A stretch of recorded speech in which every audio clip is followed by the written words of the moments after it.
अगर शिव से हम परिचित हैं और शिव की पूजा कर रहे हैं तो शिव तो अनादि है। इसका मतलब भारत का इतिहास तो मनु से भी पुराना है।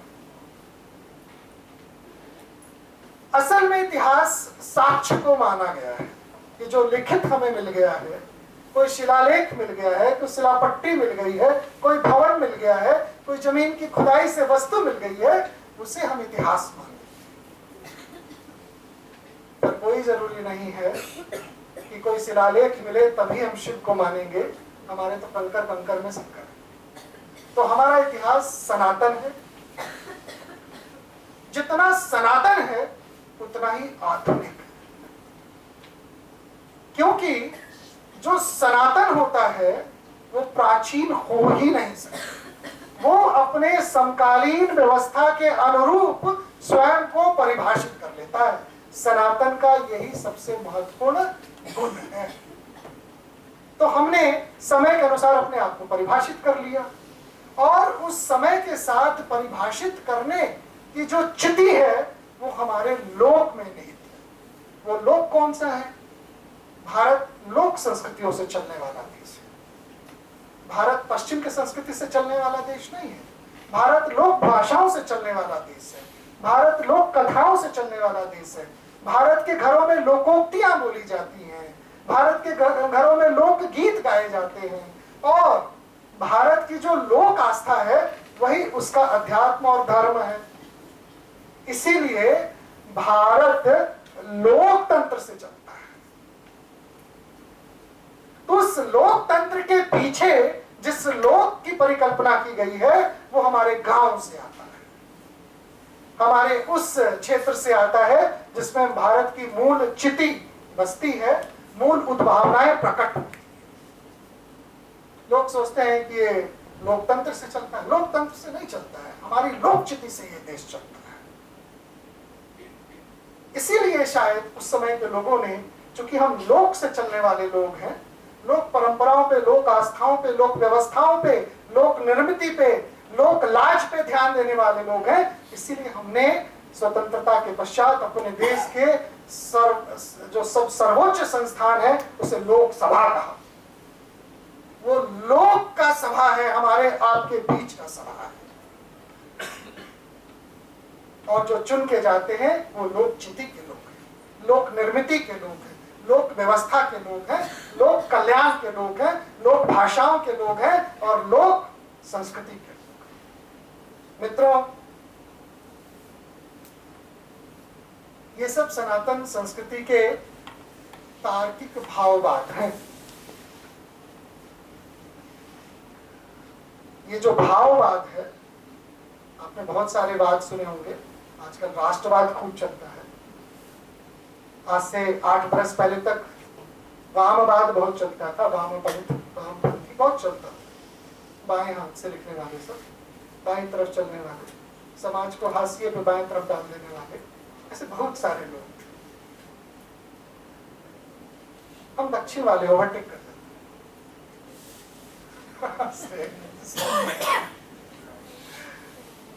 मैं चीजों को बहुत सरल शब्दों में बताना चाहता हूं और थोपना नहीं चाहता कि अगर आपको ये बात इशारे में समझ आ गई हो तो आप अपने लोकतंत्र के कैसे सेवक बन सकते हैं, कैसे रक्षक बन सकते हैं, इसकी ओर मैंने आपका ध्यान दिलाया। मित्रों, हमारी संस्कृति, जैसा कि मैंने कहा, शिव से शुरू करेंगे, आज तक आ जाएंगे। लेकिन मैं किसी को कहूं कि भैया अमेरिका तुम अपनी संस्कृति बताओ, कैसे बताएंगे? कोई ऐसा व्यक्ति है जो ये कहे कि अमेरिका के 2000 साल पहले की संस्कृति बता दे? नहीं बता पाएगा, उनके पास नहीं है। 1000 साल पहले की कोई ऐसी चीज बता दे जो मानक हो गई हो, नहीं है उनके पास। अंग्रेजी का कोई शब्द पूछो तो कहेंगे लैटिन से आई है। लैटिन में जितने शब्द गए हैं उसमें से 80% संस्कृत से गई है। मैं आपको उदाहरण दे देता हूं। अंग्रेजी का एक शब्द है डोर, लैटिन से आया है। हिंदी का शब्द है द्वार, द्वार कहां से आया? संस्कृत से आया है। रशिया रशियन का शब्द है द्वे, और अंग्रेजी, हिंदी, लैटिन जितने भी शब्द हैं वो अंततः जहां से निकलते हुए दिखाई पड़ते हैं वो द्वार से निकलते हुए दिखाई पड़ते हैं। तो जो भाषा की भी मूल कुंजी है, जो वर्तनी है, जो लिपियां हैं, उसका निर्माण भी भारत में ही सर्वप्रथम हुआ। विश्व को मानसिक ज्ञान के साथ साथ अक्षर ज्ञान देने वाला भी अगर कोई देश है तो भारत ही है। मित्रों, भारत के भाववाद की संवेदनाओं पे बात करना आज बहुत लंबा हो जाएगा। मैं छोटी छोटी एक दो बातें कह करके अपनी बात को समेटने का प्रयत्न करता हूं। आज जो हम लोग जीवित हैं, जागृत हैं, प्रतिष्ठित हैं, पुनर्स्थापित हैं, परिष्कृत हैं और प्रयासरत हैं, ये सब अपनी संस्कृति के कारण है। कौन कौन से शब्दों का मैंने प्रयोग किया? जीवित, जागृत, प्रतिष्ठित, पुनर्स्थापित, परिष्कृत और प्रयासरत। आजादी के अमृत महोत्सव पे इन 6 शब्दों को आप याद कीजिए। इसी में हमारा सर्व कल्याण है, सर्व मंगल है और सर्वश्रेष्ठ है। मित्रों, हम एक और शस्त्र के उपासक, शास्त्र के उपासक हैं, तो दूसरी ओर हम लोग शस्त्र के भी उपासक हैं। शास्त्र और शस्त्र दोनों की उपासना के बिना किसी भी राष्ट्र की संप्रभुता, किसी भी राष्ट्र की मूल निर्मिति को बचाया नहीं जा सकता। इसलिए ये शूर वीरों का देश है, ये दानवीरों का देश है, ये कल्याणकारी प्रवृत्ति के लोगों का देश है, ये न्यायविदों का देश है और ऐसे लोगों का देश है जिन्होंने भारत की समरस सामाजिक संस्कृति को अक्षुण्ण रखा है। मित्रों, अमृत महोत्सव के अवसर पर आयोजित इस संवाद कार्यक्रम को मैं कुछ रंग दे देना चाहता हूं। जैसे ही रंग प्रसंग आता है, हम सबको धूमिल याद आता। आप में से हिंदी के विद्यार्थी कितने हैं? अच्छा, दूसरे विभाग के भी लोग हैं। कौन से विभाग के विद्यार्थी हैं यहाँ पे? बताइए। बीकॉम। चलिए भाई, आप लोग तो बताते भी नहीं किस फैकल्टी में हैं, आप लोग कहाँ पढ़ते हैं, क्यों नहीं बताते? English honours, computer science honours, बहुत बढ़िया, पॉलिटिकल साइंस, बीकॉम ऑनर्स। मतलब भारत का जो समावेशी विकास है वो इस सभागार में उपस्थित है। विज्ञान भी है, तकनीक भी है, वाणिज्य भी है, कला भी है, कौशल भी है, सभी लोग यहाँ उपस्थित हैं। मैं आप लोगों के दृष्टिकोण में एक प्रसंग लाना चाहता हूँ जो सुदामा पांडे धूमिल ने लिखा था, कि अपने आप से सवाल करता हूँ। क्या करते हैं सुदामा पांडे धूमिल, एक कवि हुए हिंदी के, स्वयं से क्या सवाल करते हैं? क्या आजादी सिर्फ 3 थके हुए रंगों का नाम है जिन्हें एक पहिया ढोता है, या इसका कोई खास मतलब होता है? और बिना किसी उत्तर के आगे बढ़ जाता हूँ चुपचाप। सुदामा पांडे धूमिल जैसे कवि ने ऐसी बात क्यों लिखी? निश्चित रूप से भारत के आजाद होने के पश्चात, भारत के अंदर जो स्वतंत्रता के पश्चात व्यवस्थाएं बनी, उससे वो संतुष्ट नहीं हुए, इसलिए धूमिल को ऐसा लिखना पड़ा। परंतु ये पंक्तियां 80 के दशक में लिखी गई और अब 21वीं सदी के 2 दशक और गुजर चुके हैं। मन स्थिति बदली है, अभिव्यक्ति की स्वतंत्रता का स्तर बदला है, समाज की चेतना बदली है और राष्ट्र को राष्ट्र के दृष्टिकोण से देखने की नेताओं की, यानी राजनीतिज्ञों की जो दृष्टि है वो भी बदली है। मित्रों, जनगण मन स्वाधीन के आश्रय में जो स्वाधीनता का जो आशय था उसमें विकास हुआ है। धूमिल की इन पंक्तियों के बाद की स्थिति है और नेतृत्व की सुखद कल्पनाएं हम लोग कर पा रहे हैं। स्थिति यहां भी बदली है। दूसरी ओर विदेशी शासन से तुरंत मुक्त होने के बाद 2-3 दशकों में जो स्थिति थी उसमें जो आपका अंतरतम था, अंतर्मन था, वो बिल्कुल खंडहर था। उस खंडहर को फिर से पुनर्स्थापित करने की योजना बनी। विपन्न और लड़खड़ाती अर्थव्यवस्था थी, उसे संभालने की योजना बनी और उत्तरदायित्व का बोध भारतीय जनमानस के प्रति भारत के नेतृत्वकर्ताओं का नहीं था। इसमें बदलाव यानी आशा प्रत्याशा और उपलब्धियों के भारी विरोधाभास के बीच भी भारतीय मनोदशा को परिभाषित करने के लिए उस समय शायद धूमिल को ऐसे शब्दों का प्रयोग करना पड़ा होगा। पर आज धूमिल की कविता को 40 वर्ष हो गए, 42 वर्ष हो गए और पूरी तरह से हम अपने आत्मविश्वास की ओर, आत्मगौरव की ओर, स्व की निर्मिति की ओर, स्वराज की ओर, सुशासन की ओर बढ़ चले हैं। अब ये सुशासन कैसा हो, इसको कुछ रंगों में मैं आपको बता देता हूं और उसके बाद मैं अपनी वाणी को विराम दूंगा कि स्वाभिमान, आत्मविश्वास के साथ कहने की जो स्थिति बनी है उसको इंद्रधनुष के 7 रंगों में हम बांट देते हैं। सभी रंग अपने आप में परिपूर्ण है। लाल अपने आप में परिपूर्ण है, नीला अपने आप में परिपूर्ण है, पीला अपने आप में परिपूर्ण है, वायलेट, पर्पल, जो भी रंग इंद्रधनुष में होते हैं, इंडिगो कहते हैं उसे, 7 रंगों को, वो सब अपने आप में परिपूर्ण है। लेकिन इंद्रधनुष नहीं है। वो तभी बनेगा जब वो सातों एक सामंजस्य के साथ निर्मिति करेंगे, समायोजन करेंगे और संतुलित रहेंगे, तभी इंद्रधनुष बनेगा। तो पहला रंग इस देश में आजादी के पश्चात आत्मनिर्भरता का होना चाहिए।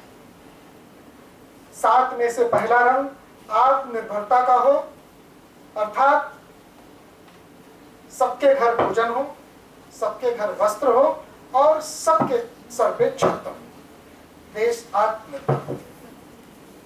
पहला। दूसरा रंग सबल, सत्यनिष्ठ, कर्तव्यनिष्ठ नेतृत्व का हो। जब तक नेतृत्वकर्ता सबल नहीं होगा, सत्यनिष्ठ नहीं होगा, आत्मविश्वासी नहीं होगा, तब तक देश संतुलित होकर के नहीं चल सकता। तीसरा रंग विश्व शांति का। हम अपनी परिकल्पनाओं को, अपनी चेतनाओं को, अपने वैकाशिक यात्रा को, अपनी शैक्षणिक पृष्ठभूमि को तभी आगे बढ़ा पाएंगे जब विश्व में शांति होगी। तो तीसरा रंग विश्व शांति का होना चाहिए। चौथा रंग सेवा, त्याग, समर्पण और सद्भावना का होना चाहिए। सेवा, त्याग, समर्पण और सद्भावना का रंग होना चाहिए, जो कि वर्तमान भारत ने सिद्ध किया है। विश्व के 123 देशों को कोरोना वैक्सीन उपलब्ध करा दी। कोई पैसा नहीं लिया हमारी सरकार ने। ताली बजाने की इच्छा हो तो खूब बजाइए।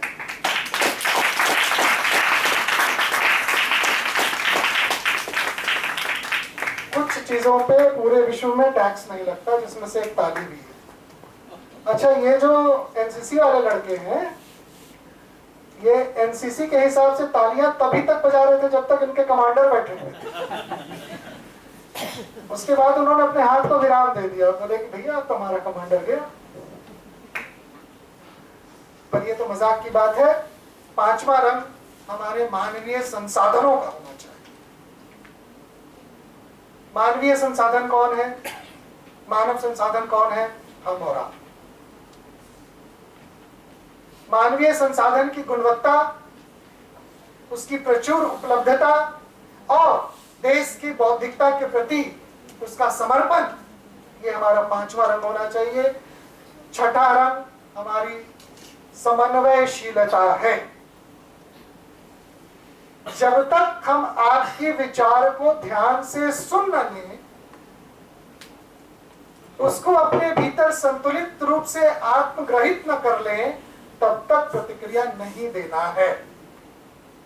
तो ये समन्वयशीलता का छठा रंग हमारे भीतर होना चाहिए। और 7वां रंग है हमारी निरंतरता का, हमारी गतिमानता का और हमारी उपलब्धि। निरंतर गतिमान रहना ही हमारा 7वां रंग है। लेकिन आजकल हो क्या रहा है भारत में, तिरंगे के 3 रंगों को ऐसे समझाएं हम, भगवा हिंदू, सफेद ईसाई और हरे को मुसलमान बताएं हम। ये हो रहा है, आपको इससे बचना है। ये तीनों का समन्वय है। भगवा हमारे समाज सनातन संस्कृति का प्रतीक है, सफेद हमारी शैक्षणिक और सांस्कृतिक योग्यता का प्रतीक है, और हरा हमारे पर्यावरण का प्रतीक है, हमारी प्रकृति का प्रतीक है। यानी भगवा कौन है? भगवा शिव है, और हरा कौन है? प्रकृति यानी दुर्गा है, और उसके बीच में कौन है? हमारी आध्यात्मिक, सांस्कृतिक, शैक्षणिक अधिष्ठान। ये हमारे 3 रंगों का प्रतीक है, जिसको हमने हिंदू, मुसलमान, सिख में बांट दिया है। इससे हमें ऊपर उठना पड़ेगा, और रंगों के साथ साथ रंगों के समायोजन से जो राष्ट्रीय इंद्रधनुष का निर्माण करना है, हमें उस चेतना की ओर बढ़ना पड़ेगा। तभी नव भारत का नव चिंतन होगा, नव भारत को समझने का प्रयास होगा, नवाचार के नए स्रोत खुलेंगे, और बिना नव भारत के चिंतन की, नव चेतना की, नवाचार की कोई भी देश आने वाले दशकों में स्वयं को बचा नहीं पाएगा।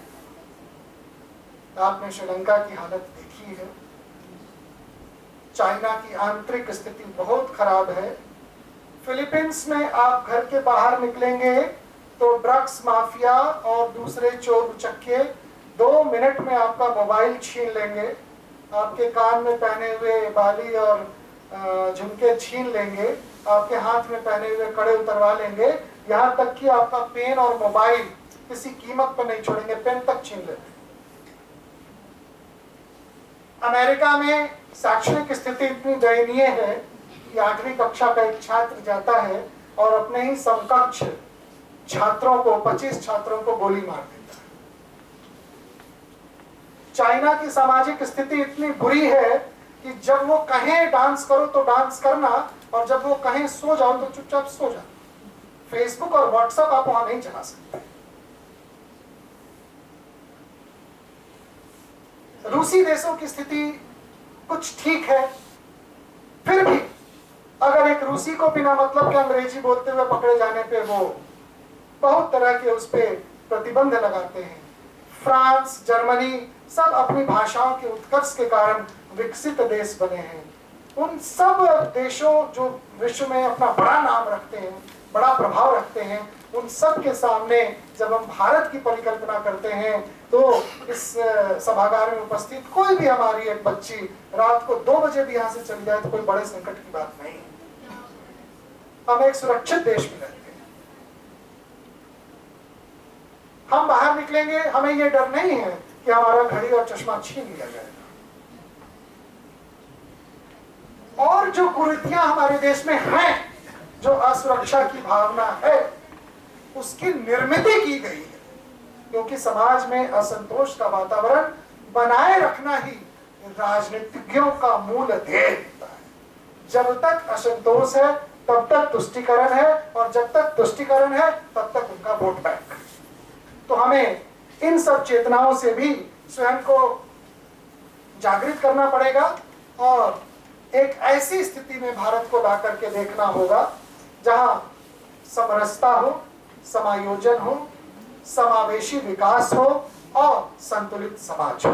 ये तभी संभव है जब हम शिक्षा के स्तर को सिर्फ व्यवसायिक रूप से नहीं बल्कि व्यवहारिक रूप से भी समाज को देना शुरू करें। नई शिक्षा नीति, राष्ट्रीय शिक्षा नीति के रूप में जो हमारे सामने आई है, वो निश्चित रूप से नई संभावनाओं के द्वार खोल रही है।